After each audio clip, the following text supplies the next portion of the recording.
3.0 is coming out in basically a few days at this point, I do believe. Wait, is it the second? Is it the wait, when is 3.0 coming out? Do we know? Starvel 3.0 release date.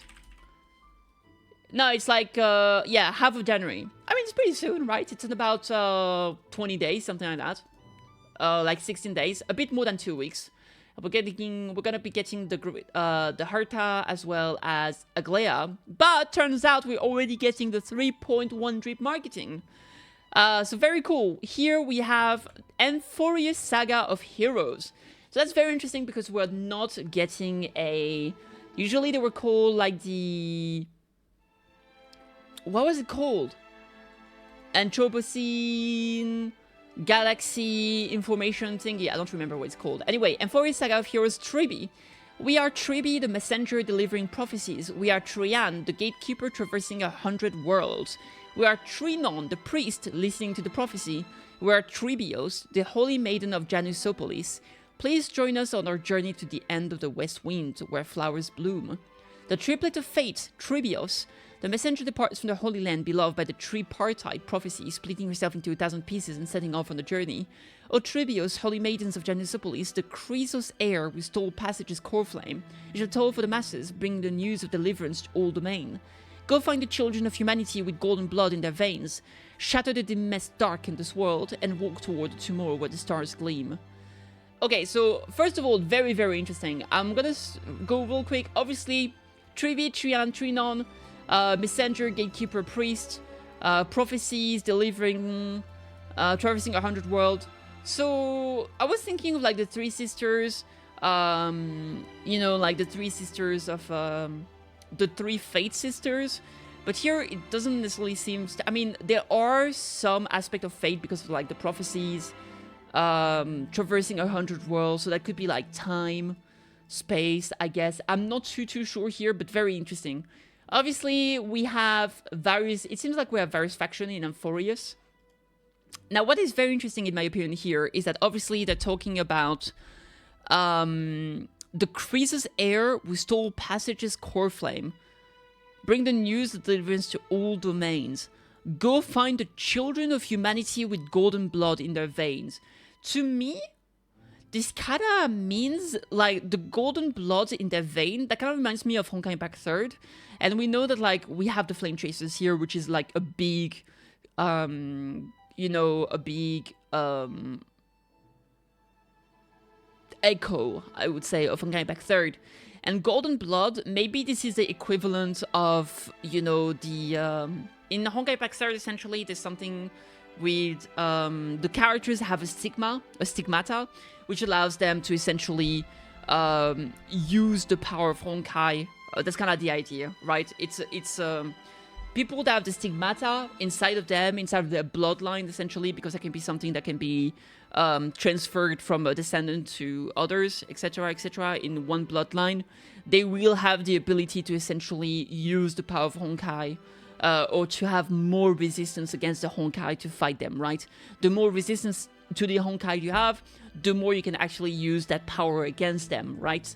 So here when they say the golden blood, it kind of reminds me of that. Is that like maybe some children of humanity have that stigmata, have that golden blood, which means that they are able to shatter the demons dark in this world, right?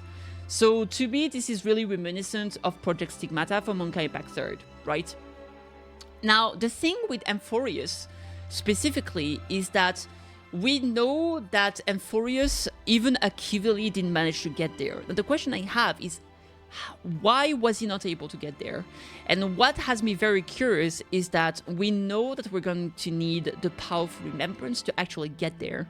And remembrance is obviously tied to memories. And in Honkai Impact 3rd, there was this whole arc around the Elysian Realm that was actually essentially a big... it's like a big, how to call it? Like, imagine a big virtual reality where the memories of the past flame chasers from 50,000 years ago were preserved. And essentially they were like artificial intelligence copies of those characters that existed within that virtual universe, essentially, right? And here, this could reflect this. So maybe Amphoreus is going to be essentially the same as the Elysian Realm, as in, potentially Amphoreus doesn't exist anymore, and it is just, we are visiting a fragment of remembrance that preserved an aspect of what happened back then. And so we're actually just going to visit something that existed back then, but that is no more. And maybe, like, in truth, when we were in Elysian Realm, all those characters were basically already all dead, except, like, there's, like, 2 exceptions to them. So maybe in Amphoreus, we're actually just going to see what happened in the past, and we're going to learn, like, how Amphoreus essentially disappeared. I'm not too sure. I'm very curious, but that could be something if we look at the connection with Honkai Impact 3rd. Now, the other thing that I think is very interesting is that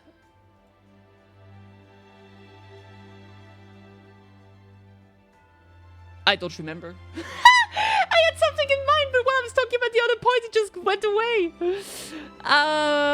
Oh, yes, no, the other connection is in Honkai Impact 3rd, in part 2, there is actually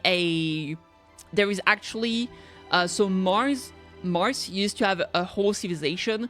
Essentially, the Dream Seeker is actually a big AI working inside a machine, where she can live through many samsaras while the world is, like, different in many different ways, and she always has to try and find, like, a solution to the issues and the shadows, which is, like, kind of like the Honkai, essentially. So I could see Amphoreus be kind of similar, where maybe it's a place that just kind of keep repeating the past in different ways. So maybe we'll see that. So there seem to be a lot of connection between, like, the shoes and the flame seekers and all of that, the flame chasers, sorry. So I'm very, very curious. And the reason why I'm talking about the part 2 is because Tribbie here looks a lot like Senadina. So Honkai Impact 3rd, Senadina is the most recent character, and she's actually from part 2. She was not one of the flame chasers. But if you look at her design, she obviously here looks like Tribbie, right? So there you go. That's why I'm like, I'm talking about her, and she's in part 2. So that's why I'm seeing, like, potentially some connections there. Either way, very, very interesting. I think the design is super, super cute. It's like 3 of them because it's 3 sisters. What's interesting here is that it's supposed to be like Tribbie, Trian, and Trinon. But here we have, like, the 3 of them, and the character itself is called Tribbie, while the 3 of them are supposed to be Tribios, right? So I'm wondering why this is Tribbie and not Tribios, even though the 3 are there. But maybe it's a case of, like, for example, Yukong.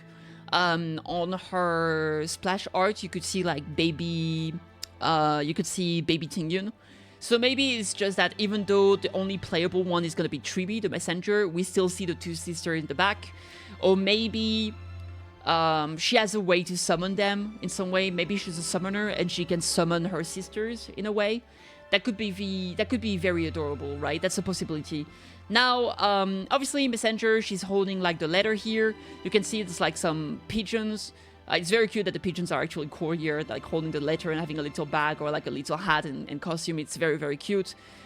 She's actually, this is a moon here, and she's using the moon as a way to bring presents. So, like, is she also like a kind of Santa or something? I would like the balloon that she's holding that have a lot of letters in them as well. Very, very adorable. So she's essentially the Amazon of HSR. Very cute. Now, she's obviously a 5-star. She's a Quantum Harmony. So that's very interesting. I think Quantum Harmony, I think the last Quantum Harmony we got was, I don't think we got any other Quantum Harmony since Sparkle. And Sparkle has been, a lot of people have been saying that she's been power crept with the arrival of someone like Sunday. And while Sunday, in terms of, like, the buffs and the advance forward gives, sure. Now, Sparkle still has that niche that she can give a lot of SP back, right? But, like, that kind of depends. How often do you need that many SP? I think that's a good question. And now we're getting another, like, Quantum Harmony. I'm really wondering if that's going to fully eclipse Sparkle. What kind of ability could she have? I mean, she could clearly have some SP-related abilities. Maybe, like, you know, she gives a letter, and in the letter there's a lot of SP. So I could definitely see her as a buffer, as, like, someone that gives the buff to others, as in, like, she gives the letters to others. But with the fact it's, like, 3 of them, that could definitely be something related to summons. I would feel like it would make kind of some sense if she was a summon support. But also, we literally just had Sunday with a summon support, so who knows? Who knows? Maybe she would be like a fully dedicated summon support with that advance forward, with having summons herself, and maybe she gets, like, her buff gets stronger with the more summons there is on the field, the stronger the buffs become. It's kind of hard to tell. But yeah, I could definitely see something like that. If she does have some SP recovery ability, Sparkle is cook over. Like, she's gonzo. But hopefully not. I'm kind of curious to see what we can get. I think it's a bit hard to speculate that much because we don't know exactly what's going on in Amphoreus whatsoever. We're gonna have to wait for the 3.0 update for that. So it's a bit hard to imagine in which direction the meta is going to be shifting toward. And obviously we know that summons are coming. We know the Super Break is still very good, especially right now with Fugue. That works incredibly well with someone like Himeko, for example. So, I mean, who knows? Maybe she's going to be... Maybe she could also be a break support. I mean, that's possible, right? Or like... we could see more support being like half DPS, right? So she could be like a half DPS, half support, like, you know, like Fugue can be, like Lingsha can be. So very, very interested. Either way, very cool. I absolutely adore her design. I think she's incredibly adorable, incredibly cute. And if I can, I'm definitely going to be pulling for her. I'm really curious as to who the second 3.1 character is going to be. If it's going to be a second one, I assume it's going to be, because they showed so many flame chasers that I don't think they could make it work with only one per patch. So yeah, right now with Aglea, I mean, I want to pull for the Herta. Aglea, I'm not super into her design, so maybe I'll skip. So for now, I think my plans is getting the Herta, skipping Aglea, getting Tribbie. But that kind of depends on what we're getting next. I will keep you guys noticed whenever we get a new drip marketing, which is most likely going to be tonight, right? Because this was early this morning, so tomorrow morning we should be getting another one. Anywho, let me know what you guys think. Do you like her design? What do you think she's going to be able to do? Let me know down in the comment, like, subscribe, all the good, and I'll catch you on the next video. Bye!